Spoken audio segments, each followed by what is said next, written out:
Hello, everyone. It is Rory here at that Eurovision site, and we are continuing on with our interviews for Festival da Canção 2024. And in this interview, I'm joined by the lovely Mila Dores, who will be hopefully representing Portugal with her song Afia, Língua.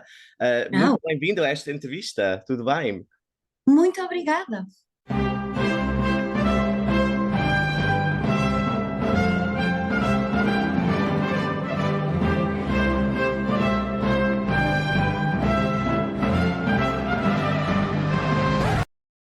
How are we doing? Thank you.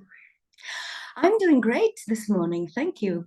How are you, Rory? I am doing very well. Thank you so much for asking. It's very nice. It's nice to have a great chat with someone like you. So it's great. Um, Thank you. so yeah, so you're hoping to represent Portugal with your song Afia Língua, and you were hmm invited by RTP to send a song in for Festival da Canção. I mean, how did Yeah. that feel for you? Well, I was really happy and honored because as I'm about to launch my album in March, I got invited in the sequence of that. So, just to present something that would define my musical identity. So it was I felt like really, how do you say? It's like my words are missing now, but I was like, oh my God, I'm gonna have to write the song. I wrote it specifically for this year's Eurovision, and it's 60 years of Festival da Canção this year, and we're going to celebrate the 50th anniversary of the abolition of dictatorship as well. So I was like, really, ooh, I want to have fun, but I want to also take something that, engloba. This is in Portuguese, but that assembles all these historical moments, of our country. Wow. And you've definitely done very well with that. I think sort of Thank you. listening to the musical side of that now, it definitely comes across. It's very like historical, but like powerful at the same time. It's sort of that, Thank you so much. Yeah. yeah. And I guess the lyrics as well are very they're abstract, but in a good way, I guess, because they have sort of references to sort of food, but then also with sort of blood as well. I mean, can you explain a little bit about how that kind of comes about? Well, I wrote a lot of I wrote a lot of snippets of things I thought at first they could turn into the song. And then I got really into the universe of kitchen, and those people that it's kind of a metaphor for those people that are just. I mean, it's nothing wrong about cooking. I absolutely love cooking. Maybe that's why it's there too. But it's more about the traditional kind of ladies that are still in the inside of Portugal, that's still kind of like submissive to the housework and what they have to do, and then and the things they trap inside them instead of just freeing all that.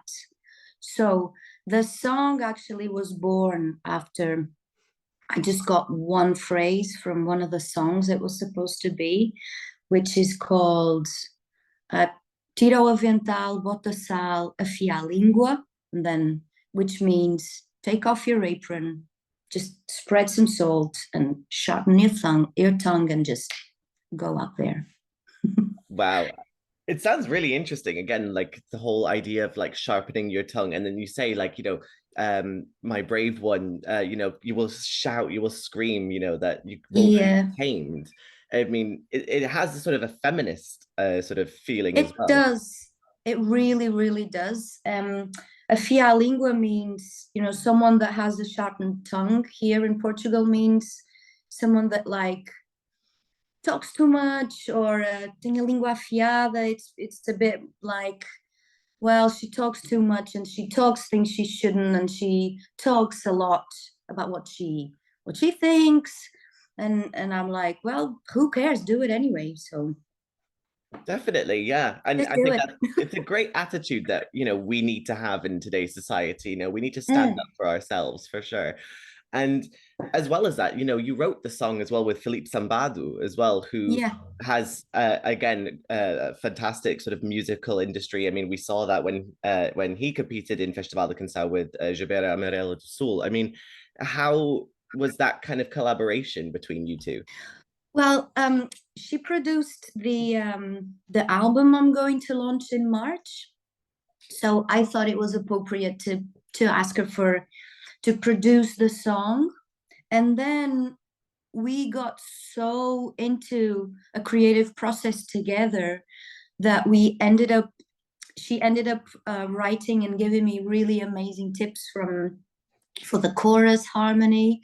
um, at some point, I must confess that my song was getting a bit dark, and I was like, and I couldn't get out of that mood. It's just like, it's so dark, it's so dark, it's so dark. I mean, it was good, but then I was like, no, I want it to be a party in this chorus. So let's bring this harmony out of the cave. So she started experimenting with all this harmony that I wasn't even, I just couldn't get out of it. When you get so into something, you can't hear anything else. So yeah, so we ended up writing harmony together, definitely, and talking about, we had really, really cool discussions about feminism and what is feminism now, and what I want to say. And definitely I banged my head against the wall in a good way, talking to her about it. And the lyrics also really picked up really nicely. Yeah. So she's amazing. Yeah, definitely. I mean, again, from what we've seen from her music as well, it's beautiful to sort of see that collaboration as well, and Yeah, having so like a lot of different artistic sort of visions as well kind of helps to build the overall vision of the song, doesn't it? yeah, So yeah, definitely. And of course as well, you have your own experience with Festival de Canção because you took part in 2019 as well with the Baixo do yeah. Luar. I mean, sort of looking back on that experience, I mean, how do you feel that was for you? And do you think you've learned anything going into this time? Ooh, that's a good question. Well, I got invited to sing, and I was really excited. I must confess that I wasn't really into the world of Festival da Canção, but then I got really into it. I was like, ooh, let me check out all these performances and all these people and all these songs that people are bringing, since Salvador's big, big victory, and kind of their amazing song. Um, yes, and I loved that stage. It was like amazing.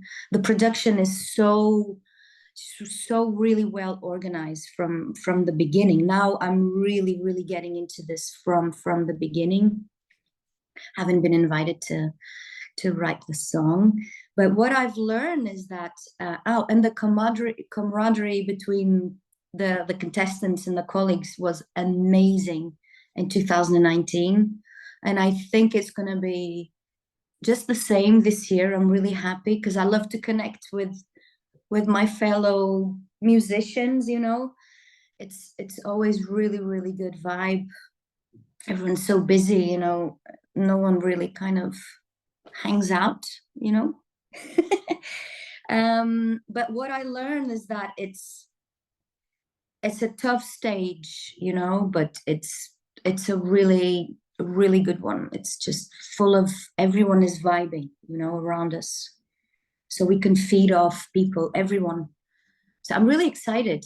Oh my god, I'm feeling my heart is going like pounding a little bit now. Well, it's a good idea. It's a good have idea to have and a good feeling to have. This is what Eurovision as well as sort of Festival de Canção. That's the sort of idea that music sort of brings out in people. So it's Yeah. it's nice to have you sort of fully within the family, I think is how we like to Yes. say it. So but definitely. So sort of looking at Eurovision, I mean, are you a big Eurovision fan? Do you usually have like a party? How do you usually sort of celebrate the show?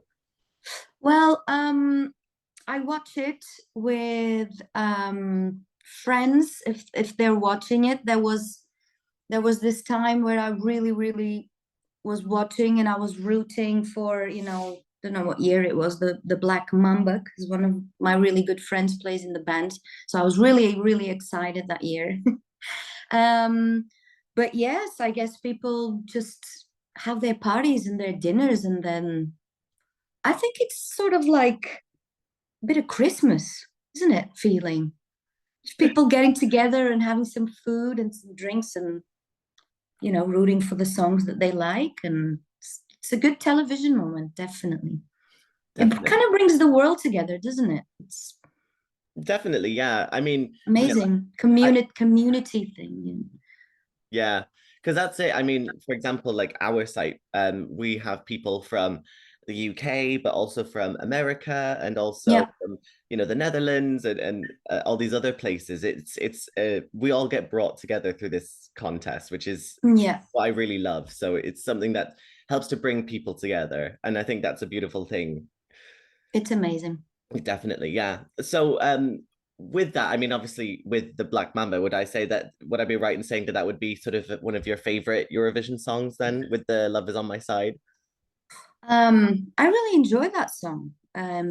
Although all the controversial of being in English and all that stuff, but I really like that song. And then I saw how hard they worked on it because I was, just really close to the process. Um, but I do like, let's say, Vem Estragar Meus Planos very much. Salvador's song, Amar Pelos Dois, is really nice. I really loved Mimi Cat's song last year. I think she's amazing.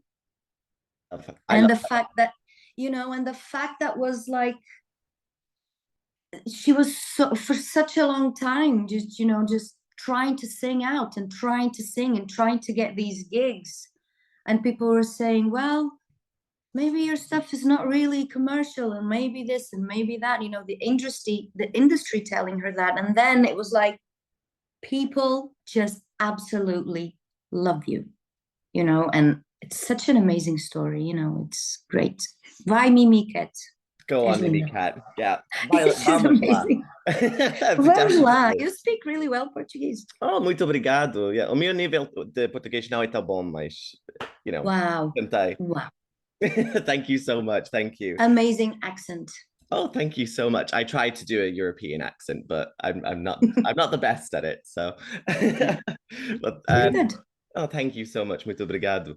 But yeah, so what would it mean for you to sort of represent Portugal on such a big stage? I mean, obviously, with your style of song, it's quite sort of fado inspired, but also quite new fado as well. So how would that feel for you? Actually, I'm going to tell you something. It's not fado at all. Oh, okay. Okay, so excuse me. It's more inspired than the folk songs from these other voices that were not heard. Because there was this time where fado was, and I love fado, don't get me wrong, I write for fado singers as well. It's songs I love to write fado. I don't sing it, but I love to hear the songs in their voices. I'm like, oh my God, it's amazing. But it's not fado at all. It's inspired in the, like, let's say, other traditional music, which is just called folk songs. It's a really, really kind of big umbrella, this term folk, because fado is considered folk too, but it's about the songs that are sang in the fields and of just the laborers from work. It's so I'm really into those other songs from Portugal that are not fado, and I'm really inspired by that. Actually, the scale that the melody is written, it's this crazy Portuguese mode. It's really ancient. Okay. Wow, that There sounds you really go. interesting. Yeah. I Yeah, love that though, that you're sort of drawing on like your previous ancestors with their own yeah, sort of style as well. It's sort of following a chain, isn't it? You know, like I am part of it as well.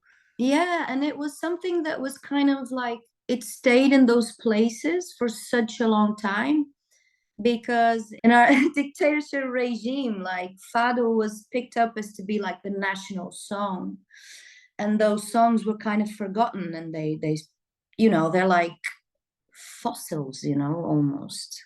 So it's a way for me to kind of get it back and get it into our into today's world as well. Obviously, with a modern twist because we are in 2024.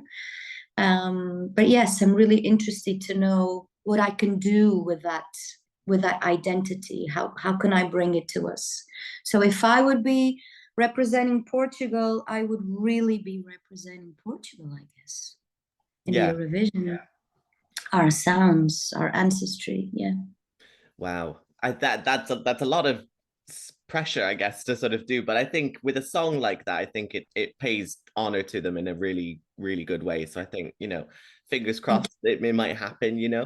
And I guess if someone listens to Afia Língua, for example, and they think, oh, I really need to check out some more of Mila Dors's music, what would be you. Yeah. one song from your repertoire, your catalog that you would recommend people to listen to? I would recommend all of the three singles that came out until now. It's all on Spotify, so you can check it out.